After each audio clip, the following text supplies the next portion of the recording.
Olá pessoal, boa tarde! Conforme prometido, vamos trabalhar agora minhas últimas dicas para você realizar o seu melhor exame de ordem amanhã, na primeira fase, em todo o Brasil. Nesse sábado ensolarado em muitos lugares do nosso país, quero dar para você hoje as melhores dicas para você fazer uma boa prova amanhã. Bom, a banca da FGV de Direito Administrativo, ela é clássica e muito eficiente. Portanto, ela quer de você, candidato, a visão administrativa do mundo atual, do Brasil atual, da nossa administração pública na atualidade. Portanto, quero te lembrar de um grande tema que você não pode esquecer, é da estrutura da administração. Você tem que ter uma visão, e relembra comigo agora, que a administração pública, ela se estrutura de jurídicas e de órgãos públicos. Quando você trabalha o contexto da pessoa jurídica, você lembra das tradicionais estatais, quando trabalhamos o contexto das empresas públicas e das sociedades de economia mista. As chamadas estatais que eu estou te lembrando agora são aquelas pessoas jurídicas de direito privado que realizam e exploram atividade econômica, mas podem prestar serviços públicos. O mais legal das estatais, chamadas empresas públicas e sociedades de economia mista, que você lembra, é justamente por serem de direito privado, elas não possuem aquelas prerrogativas e garantias que a fazenda pública de direito público tem. Portanto, elas somente possuem todos os privilégios e garantias se o setor privado também possuir. Portanto, quando vocês relembrar o contexto de empresa pública e de sociedade de economia mista, não esqueçam que são PJs de direito privado, exploram atividade econômica e não possuem as prerrogativas de autarquias ou fundações de direito público por serem de direito privado. Só para dar um exemplo, não esqueça, elas possuem bens privados. Elas possuem bens privados, mas elas são obrigadas a licitar. Ou seja, não possuem prerrogativas, mas possuem obrigações da administração direta. Essas chamadas estatais, que estão hoje sempre sendo relevadas e noticiadas na imprensa no dia a dia, justamente, por exemplo, pela nova lei das estatais, que não vai ser objeto da sua prova, mas futuramente já pode ser cobrada. Por isso o assunto está na moda e é importante você não esquecer. Bom, não esqueçam que os bens são privados. E, obviamente, seus servidores, por serem seletistas, apesar de serem seletistas, devem fazer concurso pelo 37.2 da Constituição. Bom, essa é só uma pincelada para você não esquecer que consórcio público é uma nova administração indireta, porque o consórcio público é sempre a integração dos entes, então os municípios podem se interagir com os estados ou com a União e vão criar uma outra pessoa jurídica. E essa outra pessoa jurídica, ela vai executar o serviço público por quem os criou. Consórcio público não se confunde com parceria público-privada, porque o consórcio é uma nova pessoa jurídica. E esta nova empresa criada pelos entes, ela vai pertencer ao grupo da administração indireta, porque indiretamente ela presta serviço em nome dos entes federativos.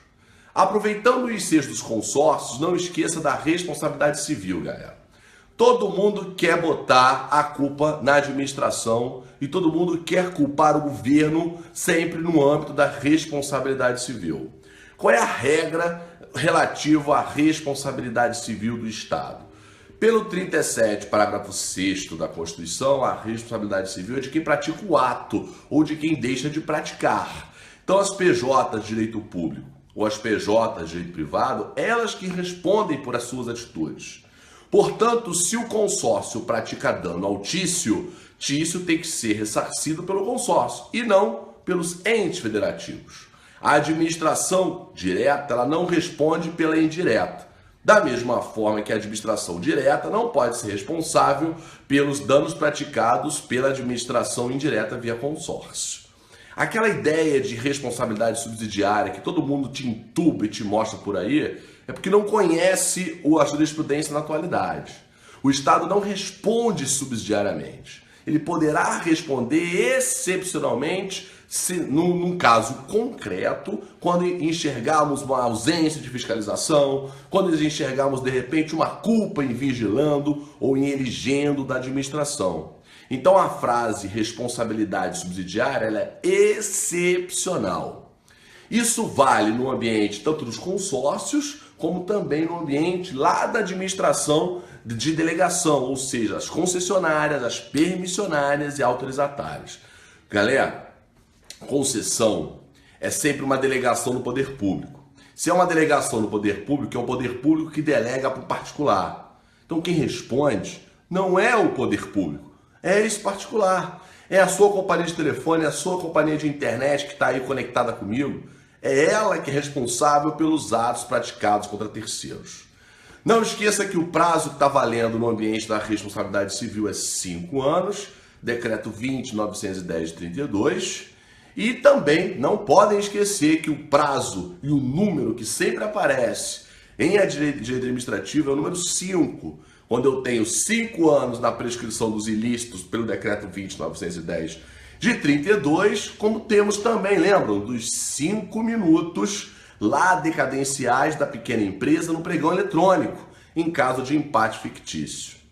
Bom, quero te lembrar também que além da administração direta dos consórcios e da responsabilidade civil no ambiente, tanto na relação de prestação de serviço público ou no ambiente dos consórcios, que também envolvem serviços públicos, é importante ficar claro sobre a tal improbidade administrativa. A tal improbidade administrativa pela Lei 8429/92 não se comunica e não sofre interferência pelo direito penal. Então aquela chatice penal, de repente, não se comunica com improbidade. A tal prova emprestada pode acontecer, mas em prova são responsabilidades autônomas. Ou seja, tício é punido no penal, isso não significa que será punido por improbidade. Tício absolvido no penal não significa que será absolvido por improbidade. O ambiente da improbidade administrativa ela não se comunica com as outras responsabilidades. É óbvio que todos os fatos elencados nos outros lugares podem ser evidenciados, mas automaticidade, né, uma coisa automática de responsabilidade, não há que se pensar. A improbidade, por favor, galera, não é crime, né? Não tem nada a ver com crime, nem muito menos crime de responsabilidade. Se você escutou que improbidade tem reflexo de crime de responsabilidade, deleta, porque a banca não entende isso. Quando você pensa em improbidade, você vai na Lei 8429/92, pega dois grandes artigos, o 12 e o 13, que trabalham com as punições por improbidade. E a improbidade administrativa é para punir o corrupto no seu CPF, é para punir o servidor, é para punir quem mais na improbidade, é para punir aquele particular que está em conjunto com o servidor. Lembra disso que também a prescrição, para variar, é número 5. 5 anos quando aquele titular de cargo deixa o seu mandato, o seu cargo em comissão, ou se for servidor efetivo, quando a administração toma conhecimento, começa a contar o prazo de 5 anos pela ilicitude. Lembra do artigo 23 do 8429, você tem a visão completa de improbidade. Não esqueça também do poder de polícia do artigo 78 do CTN, porque o poder de polícia do artigo 78 do CTN traz o dever do poder público a prerrogativa de fiscalizar, a prerrogativa de subordinar o setor privado às regras da administração pública. Poder de polícia é apenas uma limitação administrativa, que todos nós vamos sofrer a favor da coletividade. O Rio está em momento de Olimpíada. Muitas restrições à propriedade acontecerão.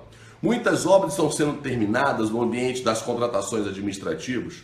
Portanto, esse poder de polícia, toda essa atitude de restrição está valendo para sua prova. O poder de polícia possui 3 grandes prerrogativas. É discricionário, é autoexecutório e é coercitivo. É o DAC, discricionário, autoexecutório e coercitivo. O poder de polícia não gera responsabilidade civil. Só vai ter esse poder ou esse dever de gerar responsabilidade civil se nós visualizarmos um excesso de finalidade, um desvio de finalidade, um excesso de poder que caracteriza aí uma ilegalidade. Não esqueça também um pouquinho sobre desapropriação, né? No contexto das desapropriações, pela nova regra, inclusive do Decreto-Lei 3365 de 41, qualquer bem pode ser expropriado, inclusive bem público. No ambiente dos bens públicos é na relação hierárquica, ou seja, a União consegue desapropriar bem dos estados, os estados conseguem desapropriar bem dos municípios. E não é vice-versa, é de cima para baixo. A autorização legislativa ficará a critério de cada ente federativo. E os nossos bens, o seu bem, pode ser expropriado. Indenização justa, prévia em dinheiro, mas sempre com uma finalidade pública. Não esqueçam que desapropriação não se confunde com compra e venda. O Estado pode fazer compra e venda, inclusive sem licitação.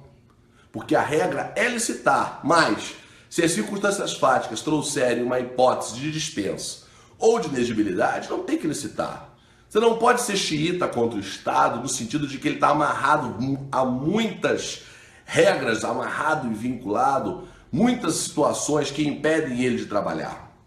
O Estado não é corrupto em prova, fica essa dica. Ele tem legitimidade dos seus atos. Lembrando, obviamente, que todos os ilícitos por eles praticados devem sofrer as suas devidas punições. A desapropriação, então, indenização justa prévia em dinheiro, tem um procedimento baseado no Decreto-Lei 3365 de 41, mas é óbvio que a indenização, além de ser em dinheiro, ela tem uma utilidade pública ou um interesse social. Eu queria também fechar com você a ideia dos contratos, né? O Estado contrata muita coisa. Quando ele contrata para obras, compras, serviços, qualquer tipo de serviço, ele quer vender algo, ele tem que licitar. Esta é a regra do 37, inciso 21 da Constituição. Mas temos as hipóteses que a Lei 866 nos traz, tanto de dispensa como de inexigibilidade. O melhor exemplo de inexigibilidade de licitação é a contratação de advogado. Contratar advogado pelo artigo 25 da Lei 8666 é um serviço técnico especializado para assunto jurídico. Portanto, não há que se pensar em licitação, porque a advocacia não tem atividade de mercancia. Não visa lucro, não é uma atividade empresarial de ampla concorrência. Portanto, você tem que enxergar comigo que é um serviço técnico especializado, por isso não há que se pensar em licitação pela inexigibilidade. Então contrata sem licitação. E não pense que contratar sem licitação está errado. Não pense que o poder público não pode usar os contratos do Código Civil. Eu canso de falar para vocês que o Estado faz contrato de direito público, com cláusulas exorbitantes que privilegiam o Estado, e cláusulas não exorbitantes na relação contratual privada. O município do Rio de Janeiro ou o Estado de São Paulo faz contrato de empréstimo bancário. E o contrato não tem cláusula exorbitante, não tem alteração lateral, não tem restrição lateral, porque cláusulas exorbitantes são sempre aquelas cláusulas de caráter unilateral, para favorecer o Estado, pô. O município pode fazer uma compra e venda, pode fazer uma locação, pode fazer uma doação? Pode. Vai observar a legalidade? Eu tenho um Código Civil para isso. Fica essa dica, então, que o poder público, além dos contratos normais, tanto para fazer uma concessão para obras, compras, serviços ou alienações, também pode usar o Código Civil para outros objetivos. Falando da Lei 8666, os contratos podem ser alterados por reajuste, o preço dele, né, vai ser alterado pelo reajuste a cada ano, reajuste e atualização monetária, então o valor do contrato muda pelo reajuste. Os serviços de natureza contínua ou continuados, com aquele prazo máximo de até 60 meses, eles sempre sofrem um tipo de reajuste com nome próprio, chamado repactuação, fica a dica. E mais o poder público consegue alterar ele unilateralmente sobre o caráter quantitativo ou sobre o caráter qualitativo. Dá uma olhadinha no artigo 65, inciso 1, a linha A e B, assunto clássico de prova. As alterações quantitativas ou qualitativas, decore, relembre, até 25% como regra. Porque eu pego o inciso 1, a linha A e B, e conjugo com o parágrafo 1º. Esta é a regrinha das alterações unilaterais. A alteração bilateral por acordo só no caso de supressão, ou seja, eu vou diminuir o meu objeto contratado. Na regra da Lei 8666, os contratos podem ser alterados dessa maneira, mas eles podem também sofrer uma inexecução. Os dois exemplos clássicos de prova, atraso superior a 90 dias do artigo 78 e a suspensão por mais de 120 dias. Duas situações do Estado. que acontece com a empresa contratada? Ela não pode rescindir unilateralmente. Ela vai poder suspender as suas obrigações, porque eu já falei, quem rescinde unilateralmente é sempre o poder público e nunca o setor privado, inclusive nas concessões. Aproveita para relembrar o artigo 78, o 79 que fala das rescisões, inclusive por arbitragem, pela lei nova da arbitragem na administração pública, e as famosas sanções que muitas empresas estão morrendo de medo de não querem sofrer. Eu tenho lá no artigo 86, suspensão de participar de licitações e contratos, e tem declaração de idoneidade do ministro de Estado. Essas duas grandes penalidades, elas podem inclusive ser supridas se as empresas puderem realizar acordo de leniência da lei anticorrupção. Lembra do acordo de leniência? O acordo de leniência é sim um procedimento administrativo específico da lei anticorrupção que pode salvar a empresa de uma punição no âmbito da lei anticorrupção e pode salvar a empresa para não ser punida pelas regras da 8666 no ambiente da administração. Dá uma olhadinha aí, aproveita o final de semana. Lei 12.846 de 2013. Hoje é sábado, dá tempo. Dá uma olhadinha que é a lei nova, a lei anticorrupção que está na moda. Não esqueçam que as concessões, por serem contratos, elas também não podem sofrer rescisão, porque é para prestação de serviço público. Então, que tipo de extinção das concessões, a concessão pode acontecer uma da Oi, por exemplo? Ela pode sofrer uma falência, é óbvio que não vai executar mais o serviço. As concessões podem sofrer encampação, está no artigo 35, que é o quê? Quando o Estado pega de volta o serviço porque quer prestar. É um milagre da administração, né? Ou quando o poder público observa que a concessionária não cumpre as regras do contrato. Então ela pode sofrer uma caducidade.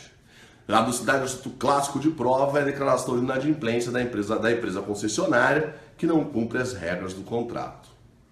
Perceberam então que eu consegui fazer com você em poucos minutos um grande passeio pelos principais assuntos do direito administrativo. Tem servidor. Servidor eu iria no 37 a 41, dava uma folheada e dá uma olhadinha também na lei 8112, literal. Observe lá o procedimento administrativo disciplinar, que tem lá prazo de 60 dias, punição para demissão, destituição de cargo em comissão. Lei de servidor é bem literal, bem tranquilo e a jurisprudência do Supremo acompanha a legalidade. Bom, galera, não vou perturbar mais vocês.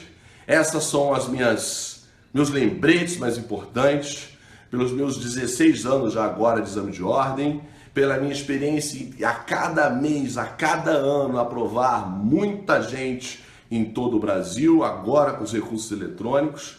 Eu quero que você, então, hoje faça essa revisão, prepare o seu material e vá amanhã confiante. E vá amanhã pensando o seguinte: eu tenho que pensar que a administração pública é honesta. Eu tenho que pensar que a administração pública não é corrupta, por isso eu tenho que privilegiá-la.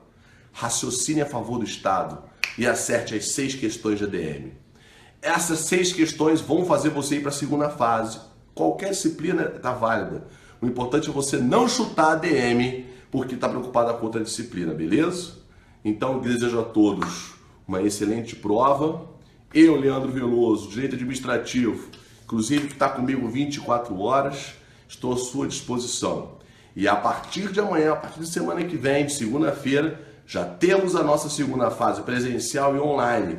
Fique atento aí em todas as redes de comunicação, inscrições abertas, vão ralar muito. Meu livro novo já chegou, não estou nem com ele aqui, mas o livro novo já chegou, para justamente você ralar de acordo com o novo CPC.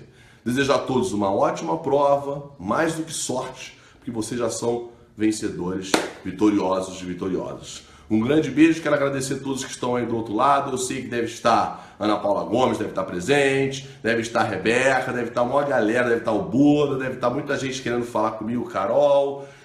É muita gente, é muito nome, mas fica o meu coração aí com vocês, ok? Obrigado pela atenção, um bom sábado, qualquer dúvida estou à disposição. Até amanhã.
Tchau.